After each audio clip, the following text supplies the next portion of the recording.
이제 우리 하나님의 말씀 보도록 하겠습니다. 여호수아서 1장 1절 2절 말씀입니다. 오늘은 율법과 은혜라는 이 말씀의 제목을 가지고 우리가 함께 말씀을 나누도록 하겠습니다. 율법과 은혜. 사람들이 좀 궁금한 것들이 있어요. 그리고 교회를 다니지 않는 사람들도 교회를 다니는 사람들한테 이 궁금한 것들을 간혹 이런 질문을 던지거든요. 어떤 질문이냐면 예수님에 관해서 한 번도 들어보지 못한 사람들은 그러면 어떻게 되는가? 라는 이런 질문을 하죠. 오늘 이 질문에 대해서 우리가 한번 좀 생각해 보려고 합니다. 그리고 구약의 성도들은 어떻게 구원을 받았을까요? 우리 교회를 다니는 사람들 가운데 또 이렇게 이런 질문들을 또 많이 하게 됩니다. 되게 좀 궁금하잖아요. 구약의 성도들 어떻게 구원을 받았지? 그리고 정말 중요한 건 뭐냐면 지금 이 시대에 우리는 어떻게 구원을 받는가? 지금 이 시대에 우리는 어떻게 구원을 받는가? 모태신앙으로 태어나서 평생 교회 다니다가 70년, 80년 교회를 다니다가 죽어도요 구원받지 못하고 지옥 가는 사람들이 태반입니다. 그것을 알려주는 말씀이 바로 성경 말씀이거든요. 성경 우리에게 그것을 가르쳐주고 있습니다. 오늘 우리가 이 말씀들을 통해서 이 질문들을 통해서 우리가 율법과 은혜가 무엇이며 하나님께서 우리에게 주시는 음성이 무엇인지를 들을 수 있는 시간 되었으면 좋겠습니다. 첫 번째 질문이 예수님에 관해서 한 번도 들어보지 못한 사람들은 어떻게 구원을 받는가? 성경에 대한 어떤 그런 우리가 이 답변을 좀 들어봤으면 좋겠습니다. 복음을 듣지 못한 사람들에 대해서 심판의 기준이 있는 거예요. 왜냐하면 예수님께서 이 땅에 다시 오시게 되고 예수님께서 재림에 오시면 모든 사람들, 지금까지 살았던 모든 사람들을 다 심판하게 되는데 그러면 그 사람들은 어떻게 심판할 건가? 분명히 그 사람들은 이렇게 얘기를 할 거예요. 나는 한 번도 복음에 대해서 들어보지 못했고 나는 한 번도 예수님에 대해서 들어보지도 못했는데 내가 어떻게 하나님을 믿을 수 있고 내가 예수님을 믿을 수 있느냐 이렇게 주장할 거 아니에요. 그러면 그때에 어떤 기술을 가지고 이 사람들을 심판하느냐는 것이죠. 성경 말씀 가운데 로마서 1장 19절에서 20절 말씀입니다. 이는 하나님을 알만한 것이 그들 속에 보임이라 하나님께서 이를 그들에게 보이셨느니라 창세로부터 그에 보이지 아니하는 것들 곧 그의 영원하신 능력과 신성이 그가 만드신 만물에 분명히 보여 알려졌나니 그러므로 그들이 핑계하지 못할지니라. 아멘. 무슨 말씀이냐면 나중에 심판 때에요 한 번도 복음을 들어보지 못한 사람들이 그때 심판대 앞에서 이렇게 주장하는 거예요. 핑계하는 거예요. 나는 하나님 한 번도 들어본 적이 없다. 나는 예수님 들어본 적이 없다. 이렇게 핑계한다라는 거예요. 그런데 그 핑계할 때 하나님께서 아니야. 내가 사람의 마음속에 하나님을 알만한 것들을 내가 심어두었어. 너 마음속에 있지 않으니 라면서 하나님께서 핑계할 수 없게끔 하신다라는 거예요. 그러니까 우리 마음속에 하나님을 알만한 것들이 우리가 복음을 듣지 않아도 있다라는 거죠. 그게 영원하신 능력과 신성이라는 겁니다. 하나님의 영원하신 능력과 하나님의 신성이 사람의 마음속에 다 있는 거예요. 한 가지 예를 들어볼까요? 전도서 3장 말씀입니다. 전도서 3장 11절 말씀에 하나님이 모든 것을 지으시되 때를 따라 아름답게 하셨고 또 사람들에게는 영원을 사모하는 마음을 주셨느니라. 그러나 하나님이 하시는 일의 시종을 사람으로 측량할 수 없게 하셨도다. 이 말씀을 보면 하나님께서 사람에게 무엇을 주셨냐면 영원을 사모하는 말씀을 주셨다는 거예요. 사람은요 누구나 다 영원토록 살고 싶은 영생하고 싶은 그런 마음이 다 있는 거예요. 이게 없는 사람이 없어요. 다 있어요. 누구나 다 있는데 그런데 사람의 힘으로 영원을 살아갈 수 없잖아요. 그렇잖아요. 내 힘으로 영원을 살아갈 수 없잖아요. 그러니까 어쩔 수 없이 사람이 70년, 80년, 뭐 100년 살다가 죽을 수밖에 없는 인생이지만 하지만 사람의 마음에는 모두가 다 영원을 사모하는 마음이 있는 거예요. 하나님이 영원하신 분이기 때문에 그 영원하신 하나님께서 사람에게 영생을 주기로 원하셔서 하나님께서 사람에게 넣어주셨던 그 마음이 영원에 대한 사모하는 마음인 거예요. 이게 그 증거라는 것입니다. 이게 첫 번째 증거이고 두 번째 증거가 있어요. 그 두 번째 증거는 뭐냐면 로마서 2장 14절 15절 말씀입니다. 율법 없는 이방인이 본성으로 율법의 일을 행할 때에는 이 사람은 율법이 없어도 자기가 자기에게 율법이 되나니 이런 이들은 그 양심이 증거가 되어 그 생각들이 서로 혹은 고발하며 혹은 변명하여 그 마음에 새긴 율법의 행위를 나타내느니라. 무슨 말이냐면 사람의 마음 가운데 하나님께서 양심이라는 것을 다 넣어두셨다는 거예요. 사람은 다 양심이 있는 거예요. 그런데 그 양심이 증거가 된다. 이 말이 무슨 말인가? 이 말이 무슨 말이냐면 우리가 대한민국을 살아가면 대한민국에는 법이라는 게 있죠. 대한민국에 법이 있잖아요. 그런데 이 대한민국 법을 지켜야 안 지켜요? 다 지킵니다. 그런데 우리가 100%다 지킵니까? 네. 절대 못 지키죠. 저도 마찬가지입니다. 오늘 아침에도 못 지켰어요. 왜냐면 저는 포항에서 이렇게 대구 올 때 과속하면서 왔거든요. 카메라 있을 때 딱 속도 줄여가지고 옵니다. 못 지켜요. 저부터 못 지킵니다. 알아요. 우리는 알잖아요. 그죠? 우리 사람의 마음속에 양심이라는 게 있어서 이게 항상 걸리는 거예요. 네. 그런데 양심이라는 것을 하나님께서 사람에게 다 두셔가지고 나중에 심판 때에 물어보시는 거예요. 너 이 양심을 따라서 살았니? 라고 하나님께서 그 증거를 가지고 하시는 거예요. 그러면 사람들이 이야기하는 거죠. 사람들이 이야기할 거예요. 핑계할 수 있습니까? 나는 양심에 따라서 나는 법을 다 지켰다. 그렇게 사람들이 이야기할 수 있을까요? 이 세상에 그런 사람이 한 사람이라도 있을까요? 세상에 착한 사람들이 있습니다. 그러면 그 세상에 착한 사람들, 욕심도 없이 양심을 따라가는 이 세상에 착한 사람들은 그러면 구원을 받을 수 있을까요? 없을까요? 우리가 교회 다니면서 힘들어하는 사람들이 있어요. 누군지 아세요? 세종대왕, 이순신 장군, 이런 사람들 엄청 사람들이 힘들어요. 세종대왕이 구원을 못 받았을까? 이순신 장군이 구원을 못 받았을까? 왜 세종대왕과 이순신 장군을 그렇게 걱정하는지 난 잘 모르겠는데 많은 사람들이 그렇게 걱정하고 있어요. 그 사람들이 구원을 받았는지 못 받았는지. 근데 우리가 이런 사람들에 대해서 우리가 생각을 해볼 수 있습니다. 욕심도 없는 사람이 양심을 따라 살아가게 되면 과연 구원을 받을 수 있을까? 그런데 사람들이요 모르는 게 있어요. 그게 뭔지 아십니까? 양심이 불완전하다는 것입니다. 사도행전 23장 1절 말씀에 바울이 공회를 주목하여 이르되 여러분 형제들아 오늘까지 나는 범사에 양심을 따라 하나님을 섬겼노라 하거늘. 그러니까 사도 바울이 이야기하는 거예요. 사도 바울이 많은 사람들 앞에서 뭐라고 얘기했냐면 오늘까지 나는 범사에 양심을 따라 하나님을 섬겼다라고 얘기합니다. 자, 그러면 이 말씀을 우리 성도님들 어떻게 생각하세요? 사도 바울이 양심을 따라 하나님을 섬겼다는 것에 대해서 동의하세요? 아니면 동의하지 않습니까? 다 동의하시죠? 그죠? 다 동의하시죠? 저도 동의하거든요. 바울은 저 정도로 얘기할 수 있는 사람이었어요. 자, 그런데 중요한 건 뭐냐면 양심을 따라 행동을 했는데 그 양심을 따라 행동한 것이 그러면은 죄를 지은 것이 없나요? 죄를 지은 것이 있죠. 뭐냐면 스데반을 죽였습니다. 스데반을 돌로 쳐 죽였어요. 그래서 나중에 사도 바울이 뭐라고 고백하냐면 내가 죄인 중에 개수라고 고백하는 거예요. 왜? 사람을 죽였기 때문에 내가 죄인 중에 개수라고 고백하게 되는 거예요. 이 말이 우리에게 어떤 의미를 주냐면 사람들이 하나님을 모르고 살았을 때 사도 바울이 하나님을 제대로 알지 못하고 예수님을 몰랐을 때 그때는 자기가 양심을 따라 살았지만 그 양심이 완전합니까? 불완전합니까? 불완전했던 거예요. 그 양심이 불완전한 거예요. 온전하지 못한 거예요. 그래서 세상 사람들이 양심을 따라 살아가도 그 양심이 불완전한 거예요. 어떻게 불완전한지 구체적으로 또 한 가지 더 예를 들면 이렇습니다. 창세기 9장 3절 4절 말씀에 이런 말씀이 있습니다. 모든 산 동물은 너희의 먹을 것이 될지라 채소같이 내가 이것을 다 너희에게 주노라. 그러나 고기를 그 생명되는 빛에 먹지 말 것이니라 라는 말씀이 창세기 9장 말씀에서 하나님께서 노아에게 주신 말씀이에요. 하나님께서 노아에게 주신 말씀인데 노아에게 주셨다라는 말은 어떤 말씀이에요?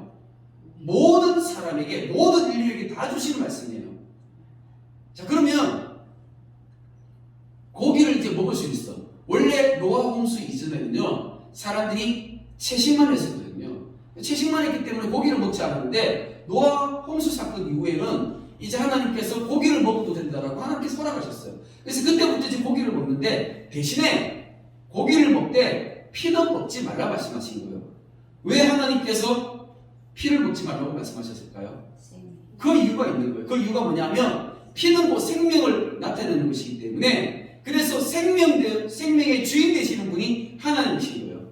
그러니까 너희들이 살기 위해서 사람들이 살기 위해서 고기를 먹으려면 어떻게 해요? 동물을 죽일 수밖에 없잖아요. 짐승을 죽일 수밖에 없는데 그런데 짐승을 죽이더라도 그 짐승의 생명은 어떻게 하라는 거예요? 생명을 존중해 주라는 거예요.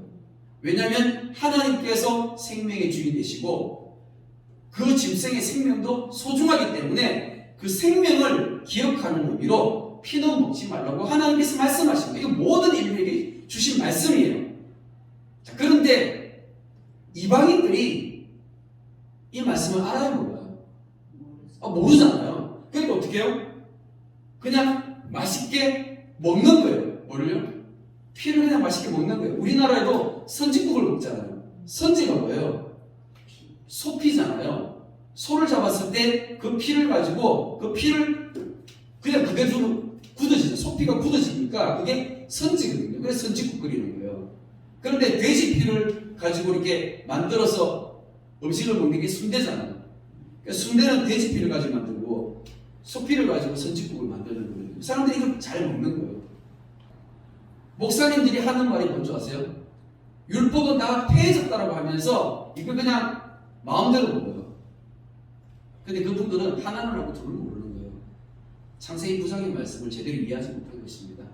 하나님께서 모든 인류에게 주신 말씀, 생명의 주인 되신 분이 하나님이시기 때문에 그 하나님을 기억하는 의미로 너희들이 나를 기억하고 생명을 소중하게 생각한다면 그럼 이렇게 하지 말라는 거죠. 왜 하나님께서 그렇게 하셨을까요? 그 이유가 있죠. 왜냐하면 사람들이 범죄함으로 어떤 일이 발생했습니까? 사람만 다 죽었나요? 노아 홍수 때에 모든 생명체가 다 죽었어요. 그러면 누가 미안해야 돼요? 누가 미안해야 돼요? 사람이 미안한 마음이 있어야 돼요? 없어야 돼요? 미안한 마음이 있는 게 당연한 거잖아요. 니들이 양심이 있으면 이렇게 하라는 겁니다. 그걸 모르잖아요. 이걸 모르니까 말씀을 모르니까 이렇게 하는 거죠. 양심이 불완전한 거예요. 우리는 다 죄인이기 때문에 우리 양심이 불완전한 겁니다. 이 불완전한 양심 속에서 선에 대한 기준이 달라지는 거죠. 무엇이 옳고 무엇이 그른지. 세상 사람들, 하나님 모르는 사람들은 그냥 선지국 그냥 먹어요. 아무 양심의 거리낌이 없습니다. 그렇잖아요. 아무 양심의 거리낌이 없어요. 하지만 하나님을 알고 하나님을 믿고 하나님의 말씀을 제대로 공부하게 되면 그러면 이런 음식을 먹을 수 있어요? 먹는데 어떤 마음이 들어요? 마음에 끓임이 생기는 거예요. 선에 대한 기준이 달라지게 되는 거예요. 그래서 어느 순간 내가 이게 율법은 아니지만 내가 먹는다고 내가 지옥 가는 그런 건 아니지만 내 양심에 이게 끓이기 때문에 그래서 먹지 않게 되는 거예요. 그래서 성경 말씀에 이렇게 이야기하고 있습니다. 로마서 3장 10절 말씀에 기록된 바 의인은 없나니 하나도 없으며 깨닫는 자도 없고 하나님을 찾는 자도 없고 다 치우쳐 함께 무익하게 되고 선을 행하는 자는 없나니 하나도 없도다. 아멘. 복음을 한 번도 들어보지 못한 사람들, 옛날에 고조선 시대 때 이랬던 사람들, 예수님에 대해서 한 번도 들어보지도 못하고 율법에 대해서 한 번도, 복음에 대해서 한 번도 들어보지도 못한 그런 사람들은 구원 받았을까요? 못 받았을까요? 성경이 뭐라고 얘기하고 있습니까? 구원을 받을 수 없다라고 가르쳐 주는 겁니다. 양심의 기준에 따라서, 양심을 따라서 자기가 온전하게 살았으면 그러면 구원을 받을 수 있다고 했잖아요. 자, 그런데 그런 사람이 한 사람도 없다라고 성경이 가르쳐 주는 거예요. 성경은 우리에게 분명히 가르쳐 주고 있습니다. 하나님께서 믿지 않는 사람들, 한 번도 복음을 들어보지 못한 사람들을 하나님께서 심판하시는 그 심판의 기준이 있는 거예요. 그런데 그 기준에 따라서 결과를 우리에게 이미 말씀해 주신 거예요. 그게 뭐예요? 의인은 없나니 하나도 없다고. 그러니까 우리는 어떻게 해야 돼요? 그럼 우리는 먼저 복음을 우리가 듣고 우리가 복음을 믿는 우리가 어떻게 해야 되는 거예요? 우리가 복음을 전해야 되는 책임과 의무가 우리에게 주어지게 된 것입니다. 자, 그러면 이제 우리가 두 번째 질문을 한번 넘어가도록 하겠습니다. 구약의 성도들은 어떻게 구원을 받았을까? 사실 이 질문도 되게 좀 궁금한 질문이지 않습니까? 구약의 성도들도요, 율법을 지킴으로 구원을 받는 게 아니에요. 아까 이 율법이 복음을 한 번도 들어보지 못한 사람들에게는 뭐가 됐다고요? 양심이라고 했잖아요. 그러니까는 복음을 한 번도 들어보지 못한 사람은 양심이 있고, 구약의 성도들은 율법이 있는 거예요. 그런데 그 양심으로도 구원을 받을 수 없고 율법으로도 구원을 받을 수가 없는 거예요. 그럼 어떻게 구원을 받아요? 우리가 이제 이 말씀을 통해서 한 가지를 좀 더 알았으면 좋겠어요. 왜 그러면 이 사람들은, 구약의 성도들은 율법을 통해서 구원을 받을 수가 없는가? 야고보서 2장 10절 말씀에 누구든지 온 율법을 지키다가 그 하나를 범하면 모든 범한 자가 되나니라고 말씀하고 있습니다. 율법이라는 게 이런 거예요.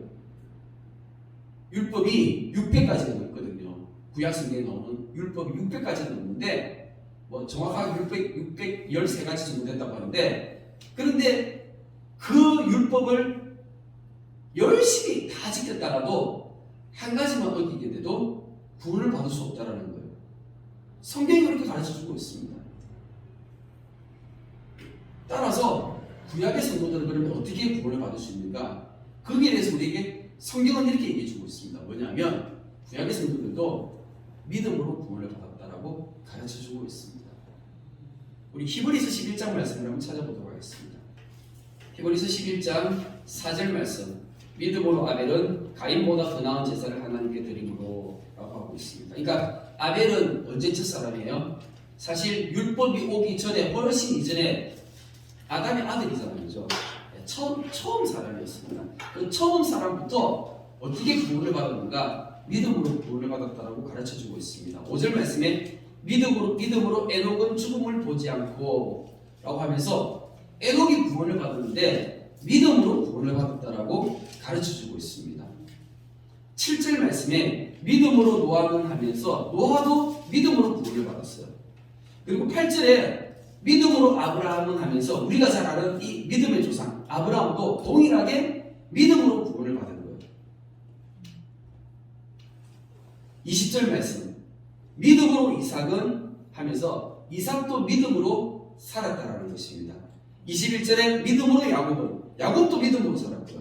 22절에 믿음으로 요셉도 믿음으로 살았고요. 23절에 믿음으로 모세도 믿음으로 살았다라는 것입니다.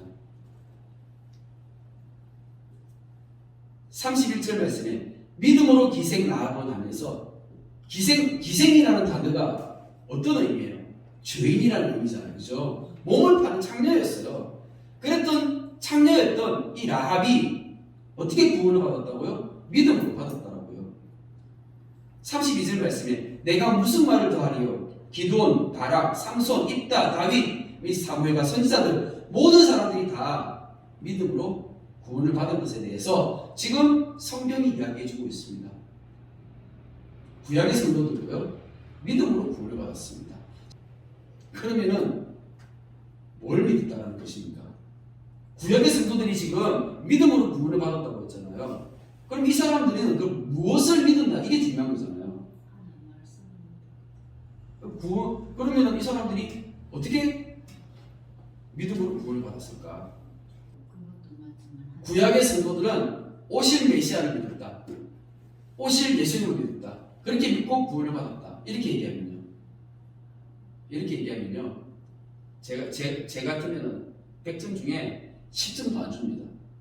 왜냐하면 이거는 틀린 말은 아니지만 맞다고 할 수도 없어요. 왜냐하면 구약의 성도들 가운데 오실 메시아, 오실 예수님을 얼마나 믿었을까요?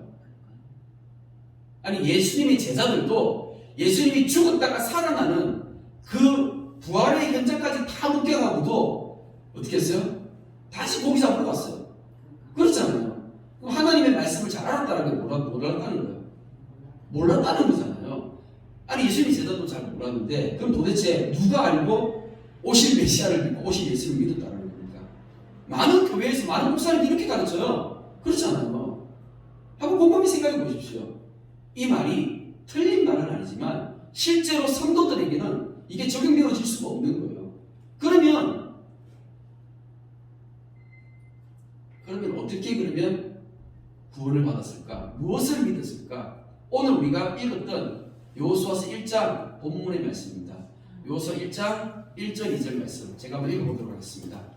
여호와의 종 모세가 죽은 후에 여호와께서 모세의 수종자 눈의 아들 여호수아에게 말씀하시되 내 종 모세가 죽었으니 이제 너는 이 모든 백성과 더불이구나 이 요단을 건너 내가 그들 곧 이스라엘 자손에게 주는 그 땅으로 가라. 아멘. 우리 여호수아서 말씀은 우리가 잘 알잖아요. 그러니까 처음에 이제 하나님께서 이스라엘 백성들을 출애굽할 때 누구를 통해서? 모세를 통해서 출애굽을 시켰습니다. 자, 그런데 모세를 통해서 잘 가다가 가나안 땅 앞에서 요단을 건너기 전에 거기서 어떻게 해요? 모세는 죽었어요. 그러니까 모세는 사실 자기는 가나안 땅에 들어가고 싶었어요.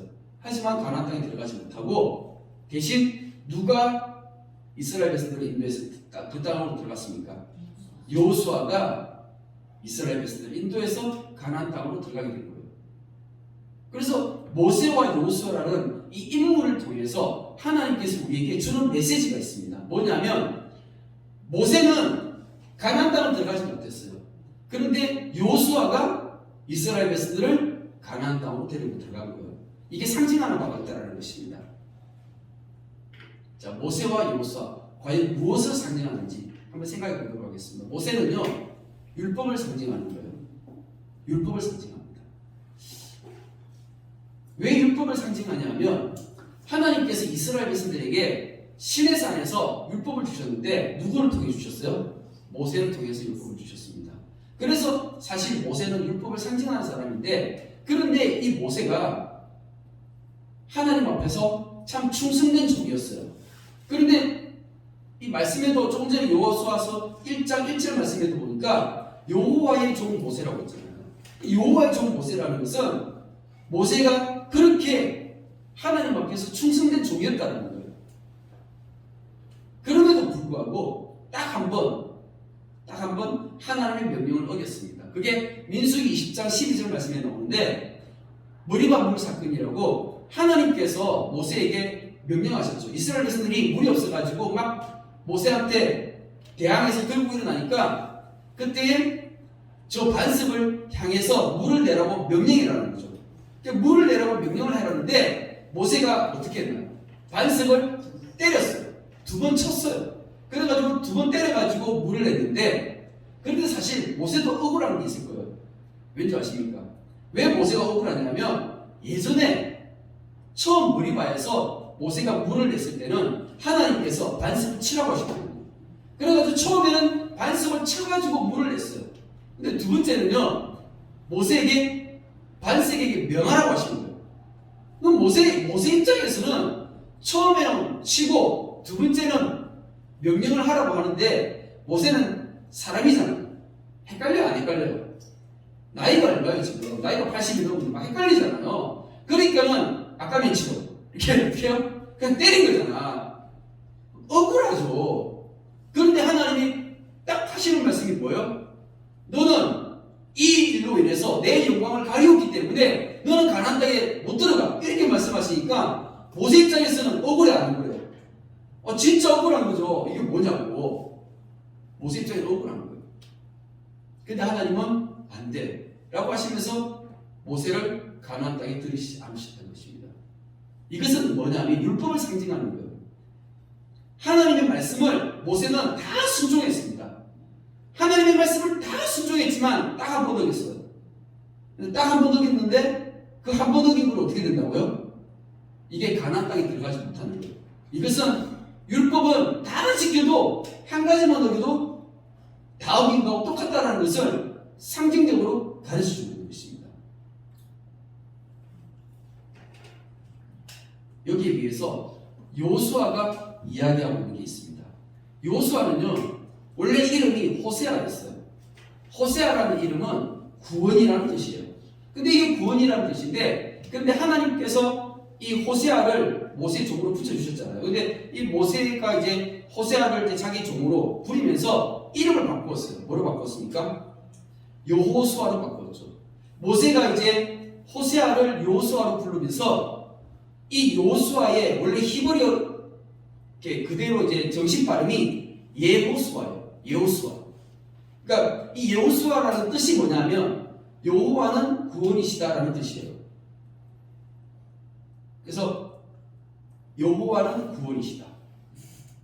이게 원래 여호수아의 이름의 뜻입니다. 여호와는 구원이시다. 이걸 믿었다고요. 무슨 말이냐면 이런 거예요.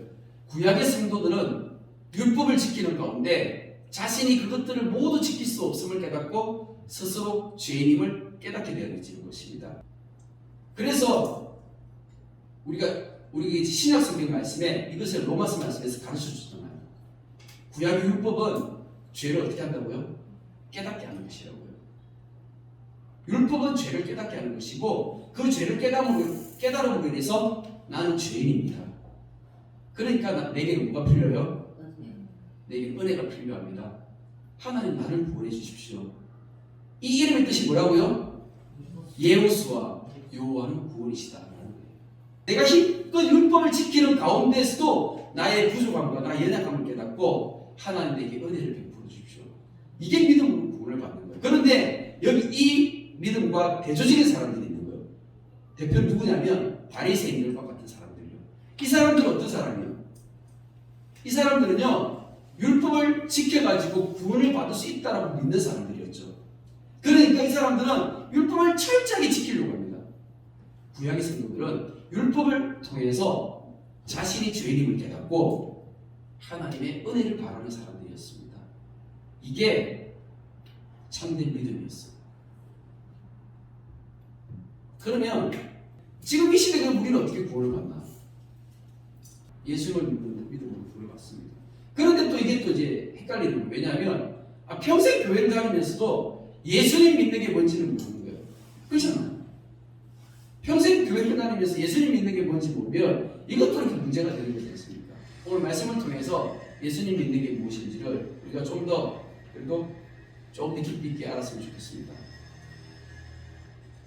조금 전에 우리가 여호수아서 1장의 말씀을 통해서 모세와 여호수아의 그 이름을 통해서 우리가 좀 비교를 했습니다. 모세는 율법을 상징하는 사람이었고 여호수아는 여호와는 구원이시다. 예호수아라는 이름이었어요. 예수아. 그래서 우리가 지금 믿는 예수님이 사실 구약성경에 나오는 이 여호수아라는 이름과 같은 이름이에요. 같은 이름인데 발음이 달라진 거예요. 옛날에 구약시대 때는 예호수아라고 불렀는데 예수님 때는 이게 좀 축약되어져서 편안하게 예수아로 부르면서 그러면서 이제 이 예수아는 그러면 뜻이 뭐예요? 여호와는 구원이시다. 이런 뜻이죠. 그렇죠? 자, 그런데 한번 생각해 보세요. 여호수아는 어떤 사람이었어요? 여호수아. 구약의 여호수아. 구약의 여호수아는 이스라엘 백성을 어떻게 했어요? 가나안 땅으로 들인 사람이잖아요. 가나안 땅은 무엇을 상징합니까? 하나님의 나라, 영원한 천국, 그 하나님의 나라, 곧 구원과 영생을 상징하는 거예요. 구원과 영생을 상징하는 거잖아요. 그래서 우리가 예수와를 통해서 우리가 알 수 있는 게 뭐냐면 하나님의 나라, 곧 나를 구원하신 분이 예수님이시다. 나를 영원한 천국으로 인도하시는 분이 예수님이다라는 이 사실을 믿고 이제 예수님을 따라가는 거예요. 그러니까 이스라엘 백성들이 누구를 따라갔어요? 여호수아를 따라서 그 가나안 땅에 들어갔잖아요. 여호수아가 앞장서서 가나안 땅으로 들어갔을 때 이스라엘 백성들이 따라갔던 것처럼 이제 우리는 누구를 따라간다고요? 예수님을 따라서 살아가는 거예요. 예수님 따르는 삶. 그러면 나중에 우리가 이제 심판대 앞에 다 서게 되거든요. 우리 모든 세상에 이 땅에 태어났던 모든 사람들은 다 심판대 앞에 서게 됩니다.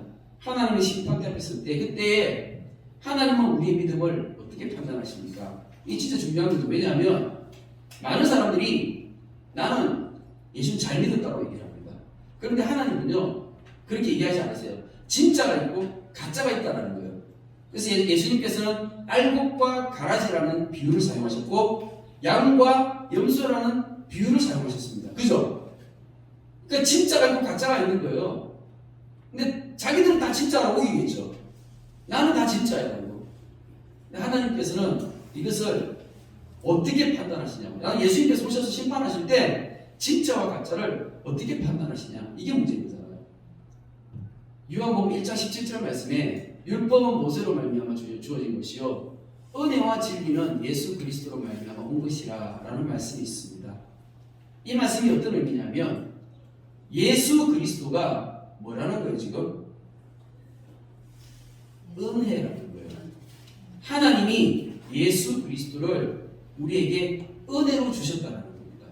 예수 그리스도 우리에게 은혜로 주어진 거예요. 은혜라는 말이 헬라어로 어떤 뜻인지 아십니까?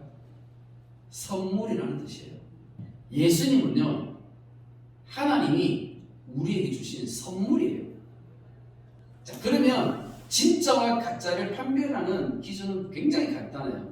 예수님을 따르는 그 믿음의 결국으로 어떤 선물을 주신다고요? 부활과 영생이라는 이 영원한 구원에 대한 복을 주시잖아요. 영생이 필요한 사람이라는 이 갈급한 마음이 있는 사람, 그 갈급한 마음이 있는 사람이 예수 그리스도를 발견했을 때 이 선물을 받고 어떻게 해요? 진짜 감사함을 누릴 수 있겠죠. 마태복음 5장 17절 18절 말씀에 내가 율법이나 선지자를 폐하러 온 줄로 생각하지 말라. 이 폐하러 온 것이 아니요 완전하게 하려 함이라. 진실로 너희에게 이르노니 천지가 없어지기 전에는 율법의 1.1획도 결코 없어지지 아니하고 다 이루리라. 아멘. 그러면 지금 제사를 드릴 수 있어요 없어요? 지금 제사를 못 드리죠. 왜냐하면 왜요? 성전이 없잖아요. 예루살렘 성전을 하나님께서 파기시켜 버리셨어요. 왜요? 하나님께서 더 이상 제사를 드리지 못하게 막아버리셨어요. 하나님께서 그렇게 막으신 거예요.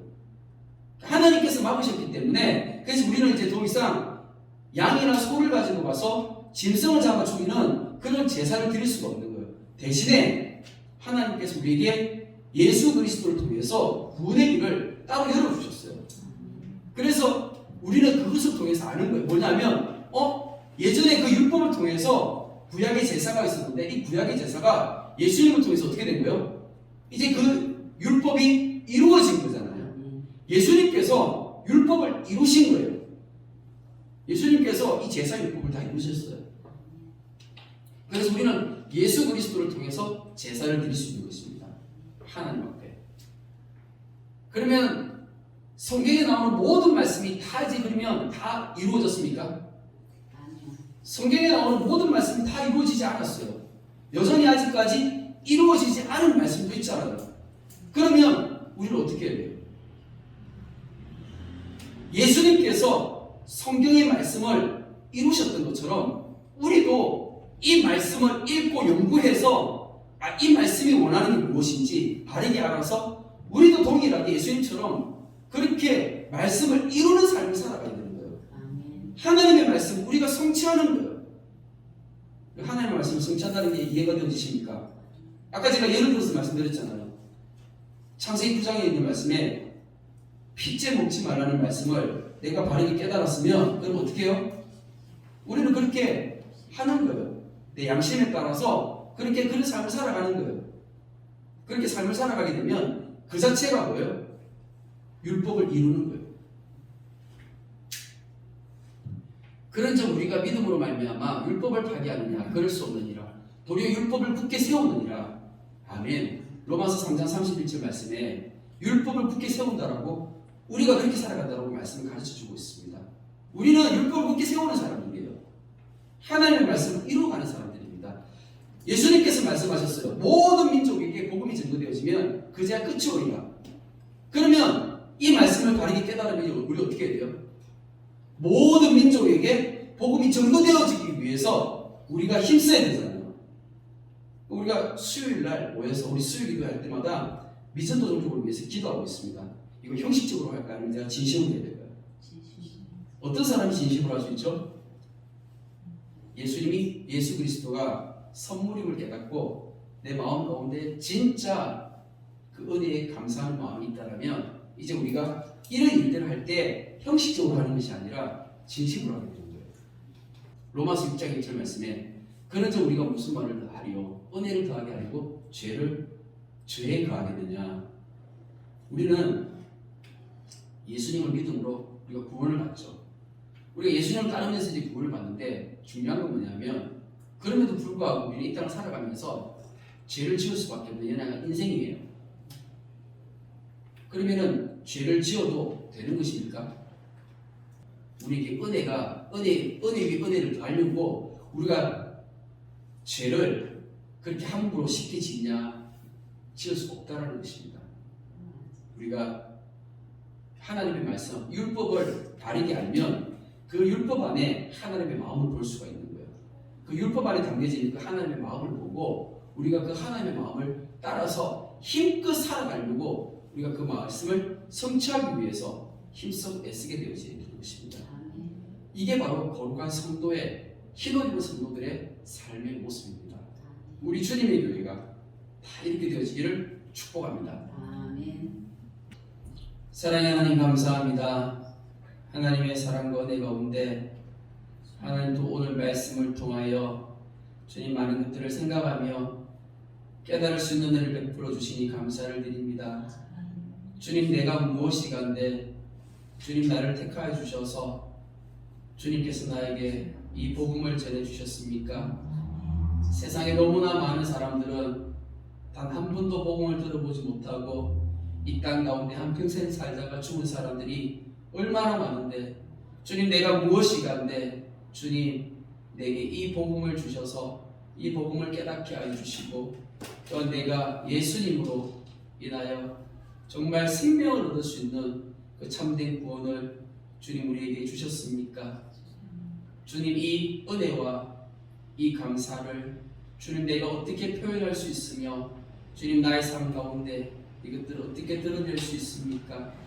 주님, 나는 할 수 없지만 주님께서 내게 은혜를 더하여 주시옵소서.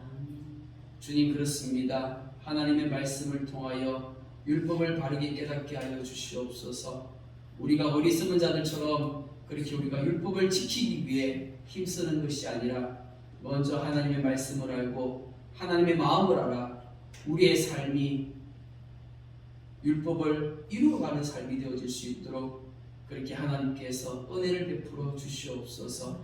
이 땅을 살아가면서 참된 하나님의 백성 되어지기까지 우리 주님의 교회를 인도해 주시기를 기도하오며 살아계신 예수 그리스도 이름으로 기도드립니다. 아멘. 아멘.